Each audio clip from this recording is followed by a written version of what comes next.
A man was driving a go-kart on a circuit. He was Peter, a famous criminal gangster. After practicing, Peter was visited by his boss, Tsar, asking him to steal a car. Without wasting any time, Peter met his friend, Baka, at the burger joint. Baka was also a gangster, specializing in car theft like Peter. Till now, the two of them have never failed in carrying out their criminal mission. They also invited a skinny guy named Yanni to help them in doing this job. The three of them immediately went to the parking lot, looking for the best car that was worth stealing. When they got there, Yanni found a very expensive car and then told his two friends. Peter would hijack the car, while Baka and Yanni were going to monitor the situation around. Succeeding with the mission, Peter and Baka fled using their stolen car, while Yanni followed them in Peter's car. But unfortunately, the stolen car had a very high level of security, so when it was hijacked, the car would detect it and couldn't be driven normally. In this case, the car could only move backwards, so if they were driving on the main road, they would definitely be ticketed. Because they had no other choice, they were determined to break through all the traffic signs. After driving a car recklessly, they finally arrived at the base camp without being caught by the police. Peter looked furious at Yanni for targeting the car, even though they initially wanted to steal another car. But what could they do? Everything had happened, so, like it or not, they had to sell the car immediately before the owner found out. Another mafia boss also had an illegal car business, like Tsar. He had just stolen a Mercy and was going to sell it to a big mafia. He then told his son, Christo, to immediately take him to his destination. On the other hand, Peter and his girlfriend were fighting because he hasn't sent his girlfriend a message since last night. This also made Peter's girlfriend wondering about what Peter's job actually is, but Peter was still calm and trying to calm down his girlfriend. Peter said that his job was not that important because the most important thing was that Peter would always fulfill his girlfriend's wishes. At the same time, Peter's younger brother, Tony, was scolded by his father because he never studied. However, Tony chose to go to the gym, and seeing this made his father become even more angry, saying that Tony was stubborn like his older brother, Peter. Tony didn't care and still went to the gym. When Tony left, he ran into Peter, and as a good brother, Peter gave some money for his beloved little brother. After that, Peter went into his house. From upstairs, he saw his father carrying some goods from his car. However, the father looked helpless. In fact, Peter really wanted to help his father, but his father no longer considered him as his son. Peter chose to go into the house and eat his mother's cooking, because his mother still cared about him and often cooked his favorite food. After eating, he immediately went into his room, looking at a photo of him when he was a kid, who once dreamed of becoming a car racer. But it was a shame because his father never allowed him to achieve that dream. The father even had the heart to hide Peter's toy car so that he would no longer be obsessed with becoming a racer, because he had always wanted all his children to study diligently. Since then, Peter began to hate his father and chose to become a gangster. Meanwhile, a mafia named Golub had just finished his breakfast. People knew him as a very cruel boss. He did not hesitate to kill people who harm his business. In his place, he was waiting for a car from the mafia boss, but it never came because it turned out that Christo still hadn't delivered the car. What's worse, he actually used the car to hang out with a woman. Meanwhile, Peter met Tsar, and at this place, the gangsters were dismantling the stolen car so they could sell the auto parts separately. Tsar told his men that he would soon have a grandchild, therefore he wanted to celebrate this good news with Peter, his best subordinate. After that, Peter and Yanni were ordered to sell the auto parts to someone. After carrying out his duties, Peter intended to buy something at the nearest shop, but his gaze was diverted to the luxury Mercy car belonging to Golub. Christo was careless. He's too busy with his woman, so Peter intended to steal the car. Peter thought this was a golden opportunity, so he immediately took action. Peter called Tsar and said that he had just succeeded in stealing a luxury car, and he planned to give the proceeds from the sale of this car as a gift for the birth of Tsar's grandchild. However, when Peter told him the characteristics of the car, Tsar suddenly became worried, telling Peter to return the car because Tsar already knew that the car belonged to Golub. However, Peter didn't want to lose, so he chose to store the car in a hidden place. Because of the theft, Golub was very angry and immediately tortured Christo. Golub was wondering about the car delivery, which took a very long time. Moreover, the car has disappeared even though there was an important item in it. Because Christo couldn't take responsibility for his duty, Golub decided to teach him a lesson. After finishing Christo off, Golub contacted a police commander, Stupar, who had been working with the mafia all this time. Golub ordered him to arrest the car thief as soon as possible. Hearing the order, Stupar met Yanni, who was known as the best informant in the city. Stupar forced Yanni to tell the information about someone who had dared to steal Golub's car. However, Yanni didn't want to reveal and endanger Peter. Of course, Stupar wasn't satisfied with the answer, so he finally forced Yanni out. Yanni gave up after being beaten badly, and he was forced to tell them that Peter was the culprit. The next day, Stupar asked his men to raid Peter's house, but they didn't know that Peter could run very fast. Because the police failed to catch Peter, Golub then intended to mobilize his men. But after hearing this, Stupar did not agree. He instead offered another way so that there was no unnecessary commotion. Stupar suggested making Peter a national fugitive and spreading his information to the media. Not long after, all media broadcasted the case. But strangely, in all the news, Peter was slandered as Christo's murderer. Tsar started to panic and worry about Peter's condition because, as a senior gangster, he knew that Golub would do anything to bring down people who opposed him. At the same time, Peter met Baka to ask for his help, but after finding out that his best friend had become a fugitive, Baka immediately became angry. At first, Baka didn't want to get involved in this problem because he just got out of prison last month. But for the sake of his friend, he finally wanted to help Peter. Meanwhile, Tsar met Golub at a restaurant. Golub wanted to ask for Tsar's responsibility because Peter had caused problems with him.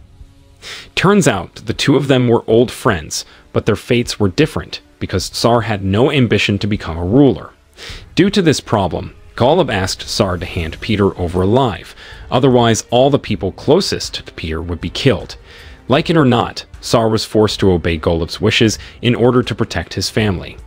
He immediately went to Peter's hiding place, but Peter had already left with Baka. Tsar contacted Peter, but Peter didn't care at all. Peter and Baka were near Yanni's house to beat him, because he had a big mouth and revealed Peter's information. They were sure that Yanni was the person who told the police that Peter was the car thief. Yanni didn't want to admit it, so Peter was forced to use violence. Unfortunately, Yanni was too afraid to tell Peter about the police who met him, so Peter decided to leave instead of wasting time with him. Peter and Baka also visited Tony, who was practicing boxing. Peter asked his brother to take Golub's car so he could trick the police. However, Golub's men had been watching them all along. Peter realized it, then finally got into the car, inviting Golub's men for reckless racing.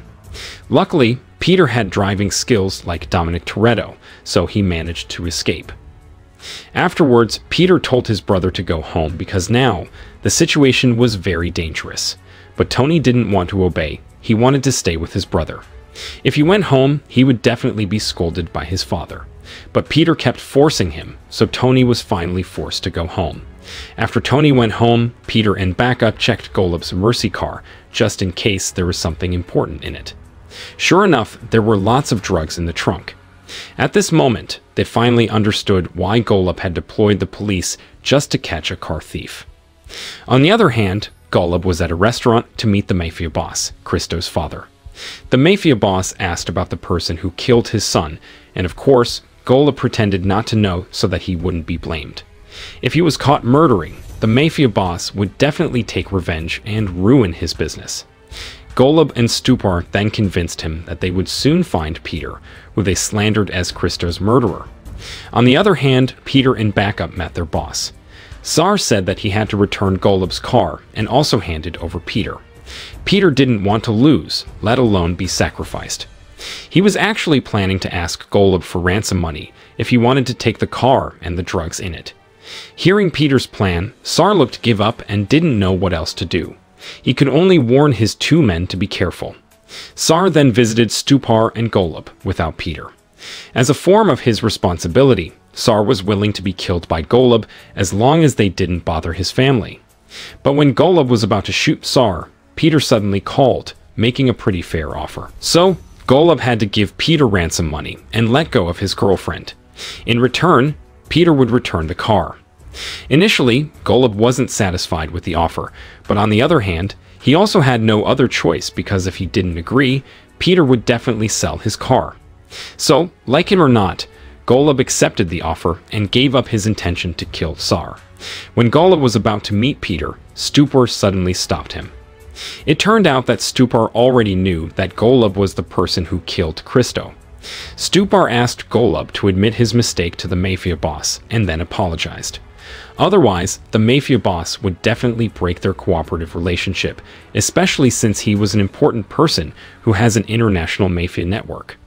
But Golub didn't seem to care about the risk, so Stupor secretly approached Tsar and invited him to trap Golub.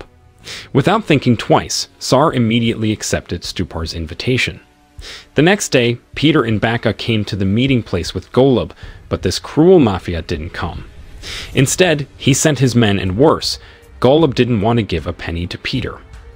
As a result, there was no agreement between the two parties, and the situation became tense. Finally, a shootout broke out. Because they were outnumbered, Peter and Bacca chose to run away, but unfortunately, Bacca was shot in the stomach. Seeing this, Peter immediately took him to the hospital. At the same time, Peter's girlfriend was being held hostage by Stupor. Here, Stupor was still pretending to help Golub before carrying out his plan with Tsar. With the other gangsters, Stupor interrogated Peter's girlfriend and asked her about Peter's whereabouts. But instead of answering, Peter's girlfriend just talked nonsense and admitted that she was pregnant. After that, Stupor met Yanni, forcing him to tell Peter's hiding place. He planned to wait until Peter returned to that place. On the other hand, Golub's men raided Peter's house and even hurt his parents and his younger brother. Golub's men warned Peter's father to persuade his son to surrender. If he failed, the gangsters would come back to slaughter his family. Peter returned to his hiding place, but he was shocked to find Yanni lying lifeless. Apparently, Stupor and the gang had murdered Yanni. Peter immediately checked the entire building, looking for the perpetrator. But he didn't find anyone except the guard of that place. Because he felt bothered, the guard immediately sent Peter away. On the way, Peter received news from his mother that Golub's men had just threatened their family. Hearing his mother's frightened voice, Peter felt very sorry for all his actions. If only he hadn't stolen Golub's car, something like this wouldn't have happened. When Peter was heading home, he got a call from Stupor, telling him that his girlfriend was pregnant. Peter was shocked to hear the news. He felt happy because he would soon become a father, but on the other hand, he didn't want his child to be born in a chaotic condition. Stupor then threatened Peter, said that he would send Peter's girlfriend to prison if Peter didn't hand over Golub's car. So, without wasting any time, Peter decided to surrender himself for the good sake of his girlfriend and future child. At the same time, Stupor met the Mafia boss and informed that Golub was the person who killed Christo. He also showed all the evidence he had. And after seeing all the evidence, the Mafia boss ordered Stupor to kill Golub in the most cruel way. He wanted Golub to feel the same suffering as his late son. Stupor was about to look for Golub, but he was surprised because Peter suddenly pointed a gun at him. Peter forced this corrupt policeman to go to a remote and deserted place. Here, Peter threatened to kill Stupor if he didn't let go of his girlfriend. In the end, Stupor ordered his men to let go of Peter's girlfriend, but Stupor also offered Peter to cooperate in killing Golub. Peter was also willing to cooperate, as long as Stupor didn't bother the people close to Peter. Hearing that, Stupor immediately agreed. He would even lighten Peter's sentence if he was later caught by other police. On the other hand, Tony was taking his older brother's gun, then gave it to Peter, who had just arrived home. Their father finally found out about this meeting, and he begged Peter not to involve Tony in danger. Finally, Peter obeyed his father and told Tony to come back home. Meanwhile, Golub was at a business meeting. Not long after, he received news that Stupor had succeeded in arresting Peter. He didn't know that this news was just a trap. At night, Golub and his men seemed to have gone somewhere to make sure that Peter had really been arrested. He finally saw that Peter was languishing in a room with his hands cuffed. Of course, Golub felt that he had won and then forced Peter to show him the location of his car. When Golub arrived at the location, he looked very happy because he was able to take all the narcotics in the car. But suddenly, unexpected things happened. Finally, Peter managed to finish off Golub, who had dared to disturb his family. The next day, Peter came to see Tsar, who was holding his grandchild.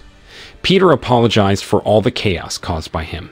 But as a wise person, Tsar forgave Peter, especially since Peter was the best subordinate and considered like his own son. But from now on, Tsar decided to retire from the criminal world so that his family would not be in danger. Initially, he wanted to hand over his position to Peter, but it seemed like Peter was also fed up with his job. Returning from his boss's house, Peter went to the police station to surrender. Because Peter had come willingly, Stupor finally freed Peter's girlfriend. Before saying goodbye, Peter and his girlfriend were hugging to let go of their longing. Unfortunately, they had to be in a long-distance relationship after this, because Peter would be detained for 3 years in prison.